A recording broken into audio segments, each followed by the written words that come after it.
Hello बच्चों, class 12th की physics में आज हम सब लोग पढ़ने वाले हैं विद्युत चुंबकीय प्रेरण का एक नया लेक्चर और एक नए टॉपिक के साथ, जो कि है किसी समतल कुंडली का स्वाप्रेरकत्व। आप सभी बच्चों का हमारे अपने प्यारे से यूट्यूब चैनल पर स्वागत है। तो स्वाप्रेरकत्व होता क्या है, इसके बारे में हम सब लोगों ने पढ़ा। इसका फार्मूला क्या होता है वो भी हमने देखा। तो किसी भी कुंडली का स्वाप्रेरकत्व जो है दो तरीकों से निकाला जा सकता है। एक, जब वृत्ताकार लूप होगा तब क्या होगा, यानी कि तार को वृत्ताकार आकृति देकर के एक ही जगह पर जब तार को घुमाया जाए एन फेरों को, तब वो बनेगा वृत्ताकार लूप। और दूसरा, जब उसी तार को अलग अलग फैलाएंगे या मोड़ करके फेरे घुमाएंगे तो वो बन जाएगी परिनालिका। ठीक है, तो उसके केंद्र पर कितना चुंबकीय क्षेत्र उत्पन्न होगा। तो दोनों सेम ही आंसर होने वाले हैं। ठीक, तो हम यहाँ पर यूज करने वाले हैं कि वृत्ताकार लूप के कारण जो हमारा उत्पन्न स्वाप्रेरकत्व होता है कि किसी वृत्ताकार लूप का स्वाप्रेरकत्व कितना होता है, वो चीज हम करने वाले हैं डेरिवेशन के साथ। चलिए स्टार्ट करते हैं। तो सबसे पहले हम मानेंगे कोई एक वृत्ताकार लूप है, या लूप का मतलब होता है एक बंद आकृति। ठीक, और जिसकी त्रिज्या कितनी है, ये इसका केंद्र है और इसकी त्रिज्या कितनी है, स्मॉल आर। ठीक, तो ये एक वृत्ताकार लूप है। इस वृत्ताकार लूप की त्रिज्या कितनी मानी गई है, स्मॉल आर मानी गई है। और इसमें कुल तार को कितनी बार घुमाया गया है, कितने फेरे किए गए हैं, एन फेरे हैं। तो माना एक वृत्ताकार कुंडली या लूप की त्रिज्या स्मॉल आर हुआ, उसमें एन फेरे हैं। कुंडली में आई धारा प्रवाहित करने पर, यदि इस कुंडली में कौन सी कितनी धारा प्रवाहित की जाएगी, आई धारा। अगर इस कुंडली में आई धारा प्रवाहित की जाएगी तो हमको पता है इस कुंडली के अक्ष पर या इस धारा के चारों ओर चुंबकीय क्षेत्र उत्पन्न हो जाएगा।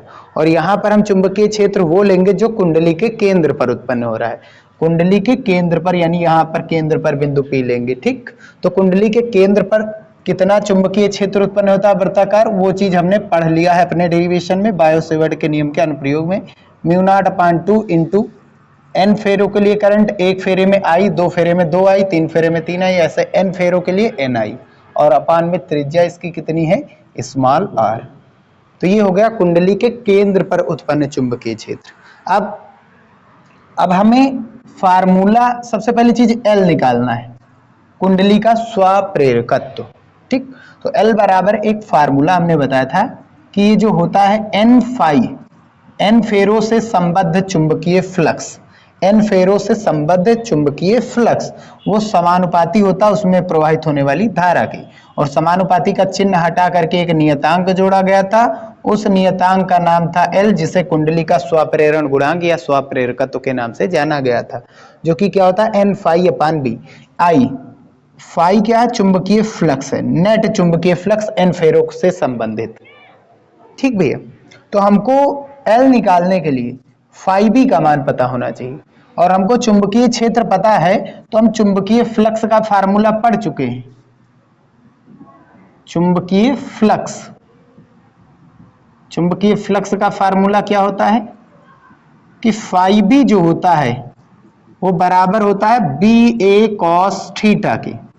अच्छा, इसका एक वेक्टर फॉर्म क्या था, बी सदिश डॉट ए सदिश। ए क्या होता है, क्षेत्रफल सदिश, किसी भी सतह का लंब। तो इस वृत्ताकार लूप का लंब किधर होगा, या तो बाहर होगा या तो भीतर होगा। दो हो सकती हैं इसकी दिशाएं, या तो बाहर या तो भीतर लंबवत होगी। अब इस पूरी करंट के कारण जो मैग्नेटिक फील्ड की डायरेक्शन होगी वो क्या होगी, देखते हैं। तो धारा की दिशा में यदि हम उंगली को घुमाएंगे, धारा की दिशा में उंगली घुमाएंगे तो अंगूठा बताता है हमें चुंबकीय क्षेत्र। यह अंगूठा धारा की दिशा में रखेंगे तो उंगली के कर्ल करने यानी घुमाने की दिशा चुंबकीय क्षेत्र होती है। या दूसरा प्रोसेस हमने बताया था कि धारा की दिशा में उंगली घुमाएंगे तो अंगूठा अंदर जा रहा है, तो इस पॉइंट पर जो मैग्नेटिक फील्ड है उसकी डायरेक्शन इस पूरे लूप के कारण भीतर है। और क्षेत्रफल सदिश भी क्या होता है, या तो भीतर या तो बाहर। हम भीतर वाला लेते हैं, चुंबकीय क्षेत्र की दिशा में क्षेत्रफल सदिश लिया जाता है ताकि फ्लक्स का मान धनात्मक आवे, ऋणात्मक ना आवे। ठीक, तो यहां पर हम वैल्यू को डालेंगे। Phi B is equals to B का मान हमारा कितना आया है, μ0/2 इंटू एन आई अपॉन त्रिज्या कितनी है ए, आर है, और ए क्या है इस कुंडली का क्षेत्रफल। अच्छा यहाँ एंगल कितना बनेगा, दोनों की डायरेक्शन सेम है, क्षेत्रफल सदिश भी भीतर की ओर ही ले रहे हैं, बाहर की ओर होगा या तो भीतर की ओर, तो भीतर की ओर वाला लेंगे ताकि फ्लक्स पॉजिटिव आवे। तो ए का मान क्या होता है, ए होता है इस किसी भी सतह की आकृति बताती है क्षेत्रफल, और क्षेत्रफल क्या होता है, वृत्ताकार वृत्त का क्षेत्रफल पाई आर स्क्वायर होता है, पाई इंटू इसकी त्रिज्या कितनी है आर का स्क्वायर, और cos 0 अंश का मान 1 होता है, यानी यहां से हम फ्लक्स का मान निकाल सकते हैं, कितना आया, एक आर से एक आर कैंसिल करके mu naught upon 2, mu naught upon 2 और इंटू में एन आई और क्या बचा है हमारे पास पाई आर। ठीक, ये हमको मिल गया फ्लक्स। तो करंट प्रवाहित करने पर इस कुंडली से संबद्ध नेट फ्लक्स अभी नहीं आया, ये एक फेरे का फ्लक्स है, ऐसे एन फेरों के लिए है, तो ये एक फेरे का फ्लक्स है, फाई भी एक फेरे का फ्लक्स है। तो हमको निकालना है स्वप्रेरकत्व, तो उसी में हम वैल्यू रख देंगे स्वप्रेरकत्व। तो एन फेरों से संबद्ध, एन फेरों से संबद्ध कुंडली के एन फेरों से संबद्ध स्वप्रेरकत्व या स्वप्रेरण गुणांक का फार्मूला जो होता है वो L is equals to n phi B और अपॉन में क्या होता है आई होता है। अगर हम यहां पर वैल्यू डालेंगे फाई बी की वैल्यू जो कि हमने प्राप्त कर लिया है, तो एन अपॉन आई को आगे हम रखेंगे, एन अपॉन आई को आगे, और फाई बी की वैल्यू हम इधर डाल रहे हैं जो कि आई है mu naught upon 2 into N I और ब्रैकेट में पाई इंटू आर। तो आई से आई हो जाएगा कैंसिल, तो एल की वैल्यू हमारे पास कितनी मिलने वाली है, mu naught upon 2, mu naught upon 2, n का एन से मल्टीप्लाई कितना होता है एन स्क्वायर, और ब्रैकेट में क्या बचा है हमारे पास पाई इंटू आर। ये हो जाएगा वृत्ताकार कुंडली, वृत्ताकार कुंडली के से संबद्ध स्वप्रेरकत्व या स्वप्रेरण गुणांक। ठीक है, चलिए आगे हम देखते हैं कुछ।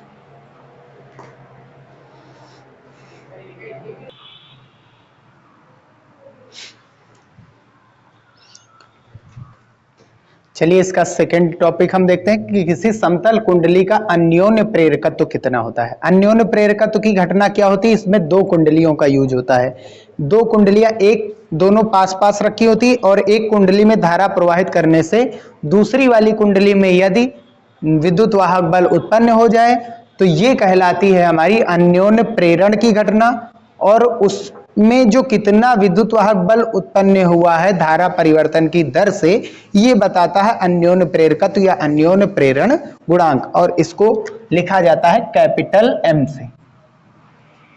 ठीक, तो इसमें दो कुंडलियां यूज होती है, एक वो कुंडली होती है जिसमें धारा प्रवाहित की जाती है, और एक वो कुंडली होती है जिसमें हमको विद्युत वाहक बल ज्ञात करना होता है, निकालना रहता है।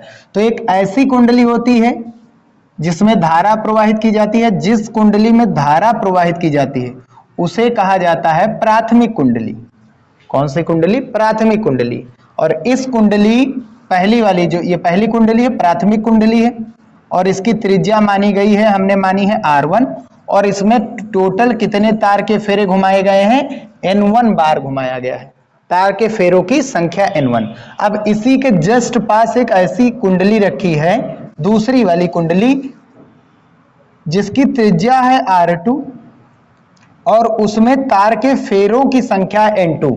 फेरों की संख्या कितनी है, N2। अब हमको पता है अगर हम इसमें धारा के मान में परिवर्तन करेंगे तो इस कुंडली में विद्युत वाहक बल उत्पन्न होगा, और साथ ही साथ इस कुंडली में भी एक विद्युत वाहक बल उत्पन्न होता है। तो दूसरी वाली पास रखी दूसरी कुंडली में यदि विद्युत वाहक बल उत्पन्न होता है तो ये होती है अन्योन्य प्रेरकत्व की घटना। ठीक, और इसका एक डायग्राम दूसरी तरीके से भी बनाया जा सकता है, जैसे हमने एक कुंडली ली है जिसकी त्रिज्या कितनी है R1, और एक इसी दो समकेंद्रीय गोले ले लिए गए। ठीक, और इस टॉपिक को पढ़ने के लिए हम किसका यूज कर रहे हैं, वृत्ताकार कुंडली का यूज कर रहे हैं। परिनालिका का भी कर सकते हैं, वृत्ताकार कुंडली का भी कर सकते हैं। तो एक ऐसी कुंडली रखी गई है इसी के ऊपर, जिसकी त्रिज्या कितनी है r2, इसमें फेरों की संख्या है n2, यानी कि इसमें टोटल कितनी बार तार को घुमाया गया उसके फेरों की, वो ही है फेरों की संख्या। अंदर वाली कुंडली जिसमें करंट को प्रवाहित किया जा रहा है, ठीक, तो इसमें करंट को प्रवाहित किया जा रहा है, इसमें कितनी फेरों की संख्या n1।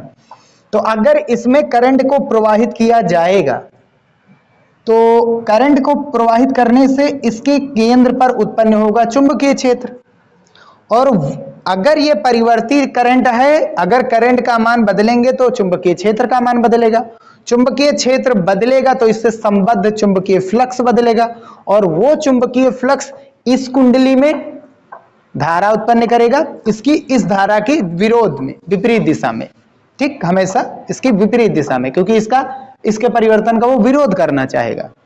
और साथ ही साथ ये जो है कुंडली जो रखी गई बाहर ऊपर से, ये भी इससे भी संबद्ध जो है चुंबकीय फ्लक्स परिवर्तित होगा, तो दोनों कुंडलियों में विद्युत वाहक बल उत्पन्न होगा।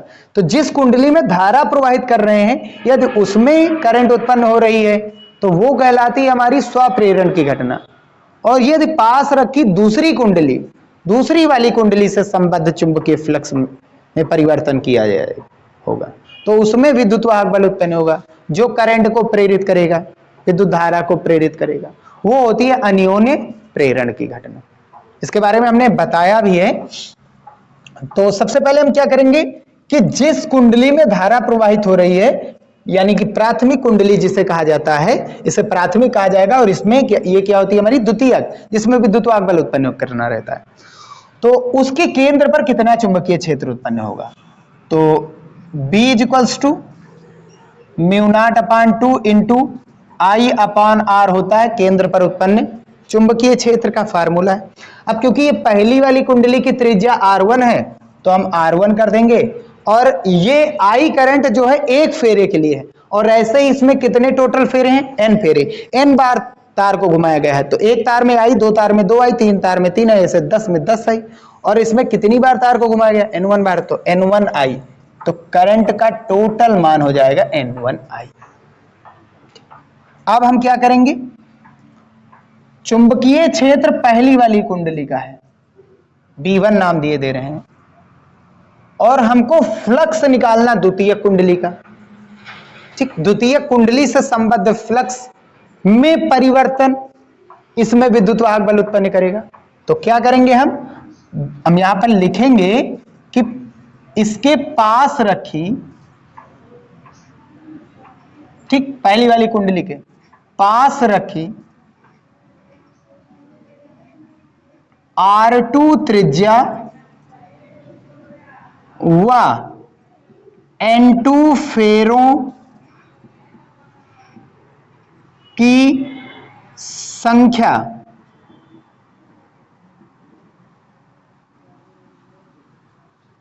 वाली द्वितीय कुंडली हम लिख सकते हैं, या दूसरी कुंडली, द्वितीय कुंडली से संबद्ध फ्लक्स, वो भी कौन सा फ्लक्स, चुंबकीय फ्लक्स, यानी कि द्वितीय कुंडली का है तो φ2 इज इक्वल्स टू क्या होता है, φ is equals to BA cos theta, ठीक। तो चुंबकीय क्षेत्र किसका होगा, जिसका करंट है, तो करंट किसका, प्राथमिक कुंडली का, चुंबकीय क्षेत्र प्राथमिक कुंडली का होगा, ठीक। फ्लक्स में परिवर्तन हम दूसरी द्वितीय कुंडली से कर रहे हैं, द्वितीय कुंडली से, ये चुंबकीय क्षेत्र तो है ही है, परिवर्ती है, लगातार बदल रहा है, तो द्वितीय कुंडली में भी फ्लक्स का मान बदलेगा, क्योंकि यही इसी के ऊपर रखी, चाहे बगल हम रख दें, बात तो वही हुआ, ठीक। ये चारों ओर चुंबकीय क्षेत्र उत्पन्न कर रहा है, चुंबकीय क्षेत्र चारों ओर उत्पन्न कर रहा है, चुंबकीय क्षेत्र की दिशा ये है, तो इससे संबंधित ये भी I का मान बदलने पर B का मान बदलेगा, तो पास रखी कुंडली से भी चुंबकीय बल रेखाओं की संख्या प्रभावित होगी, यानी चुंबकीय फ्लक्स, जिससे इसमें विद्युत वाहक बल उत्पन्न होगा। और कितनी संख्या मतलब फ्लक्स की गई है वो चीज हम निकाल रहे हैं, यानी φ2 इक्वल्स टू चुंबकीय क्षेत्र है B1, और एरिया किसका लेंगे, एरिया इसी का लेंगे, इसका एरिया हमने क्या मान रखा है, A2 मान रखा है, और इसका एरिया हमने क्या मान लिया, A1 मान लिया है, तो इसका एरिया A2 रहेगा। कॉस थीटा क्या है, थीटा है B और A के मध्य बना कोण। चुंबकीय क्षेत्र, चुंबकीय क्षेत्र की दिशा, धारा की दिशा में उंगली घुमाएंगे, अंगूठा अंदर जा रहा है, तो इसका चुंबकीय क्षेत्र भीतर है, यहां पर समझेंगे ये बेस्ट है। तो चुंबकीय क्षेत्र जो है B1 है, इसकी डायरेक्शन किधर होगी, कागज तल के लंबवत भीतर। धारा की दिशा में उंगलियों को घुमाने पर अंगूठा बताएगा चुंबकीय क्षेत्र, तो अंगूठा अंदर है। अच्छा, इस वाली कुंडली का क्षेत्रफल सदिश किधर आएगा, लंबवत भीतर या लंबवत बाहर। लेना कौन सा है, भीतर वाले का, भीतर वाली लेना है, ताकि फ्लक्स का मान धनात्मक आवे। तो एंगल कितना बनने वाला है, 0 अंश।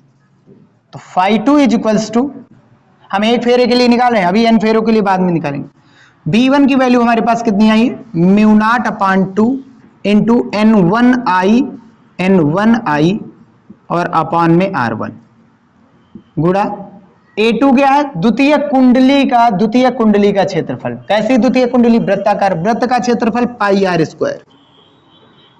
अब क्योंकि इसकी त्रिज्या है r2 तो r2 cos 0 अंश का मान 1। अब यहां से हम फ्लक्स की वैल्यू निकाल चुके हैं, जो कि कितनी आई है, जो कि आई है μ0/2 इंटू ni और ब्रैकेट में कितना है πr2² और अपान में कितना है r1 हमारे पास। तो ये मिल गया हमारा फ्लक्स द्वितीय कुंडली से संबद्ध। अब द्वितीय कुंडली के लिए जो अन्योन्य प्रेरकत्व होता है वो क्या होता है, अन्योन्य प्रेरकत्व का फार्मूला लगा करके हम m की वैल्यू निकालते हैं। तो अन्योन्य प्रेरकत्व क्या होता है, द्वितीय कुंडली से संबद्ध नेट फ्लक्स, एक फेरे के लिए फ्लक्स कितना माना φ2, टोटल कितने फेरे n2 हैं, तो n2 फेरों से संबद्ध धारा किस प्राथमिक कुंडली में प्रवाहित धारा के समानुपाती होता है। यही हमने बताया था, m बराबर फार्मूला आया था, क्या आया था, द्वितीय कुंडली से संबद्ध कुल चुंबकीय फ्लक्स यानी n2 φ2 और प्राथमिक कुंडली में प्रवाहित धारा क्या है, I है। तो m is equals to n2 upon I को हम बाहर रख रहे हैं, I है प्राथमिक कुंडली में प्रवाहित धारा, ठीक, n2 द्वितीय कुंडली से संबद्ध फेरों की संख्या। अब φ2 की वैल्यू हमारे पास कितनी आई है, μ0/2 और इनटू में कितना है ni और ब्रैकेट में πr2² और अपॉन में क्या आया है r1। I से I हो जाएगा कैंसिल, तो m की वैल्यू यहां से कितनी बनी, μ0/2 इंटू n1, ये n1 है, क्या है हमारा n1 है, ठीक, n1 n2 और क्या बच रहा है यहाँ पर πr2² का स्क्वायर और अपान में क्या है r1। तो ये बन जाएगा द्वितीय कुंडली का स्वप्रेरकत्व, ठीक भी है, यही इसका डेरिवेशन है, ये इसका मान है, ठीक। तो ये था विद्युत चुंबकीय प्रेरण का लेक्चर नंबर 11, जिसमें हम सब लोगों ने पढ़ा किसी समतल कुंडली, जिसके रूप में हमने एग्जाम्पल के रूप में लिया है वृत्ताकार कुंडली, ठीक, का जो है स्वप्रेरकत्व या स्वप्रेरण गुणांक और अन्योन्य प्रेरकत्व क्या होता है, उसका डेरिवेशन कैसे करना है, किस प्रकार किया जाता है, उसके बारे में पढ़ा। अब हम क्या पढ़ने वाले हैं, प्रत्यावर्ती धारा का जो है चैप्टर है उसमें पढ़ने वाले हैं, वो चीज पढ़ेंगे और उसकी शुरुआत हम सब लोग करने वाले हैं जल्द से जल्द। और उसमें सबसे पहला हमारा जो टॉपिक रहने वाला है वो प्रत्यावर्ती धारा का निर्माण कैसे किया जाता है और प्रत्यावर्ती धारा का निर्माण करने से हमें कौन से मान मिलने वाले हैं, उसका समीकरण कैसा मिलने वाला है, ग्राफ कैसा बनने वाला है, उन सभी चीजों के बारे में पढ़ने वाले हैं। यहीं पर वीडियो समाप्त होता है। वीडियो पसंद आया हो तो उसे लाइक कीजिएगा, चैनल में नए आए हो सब्सक्राइब कीजिएगा। मिलते हैं नेक्स्ट वीडियो में।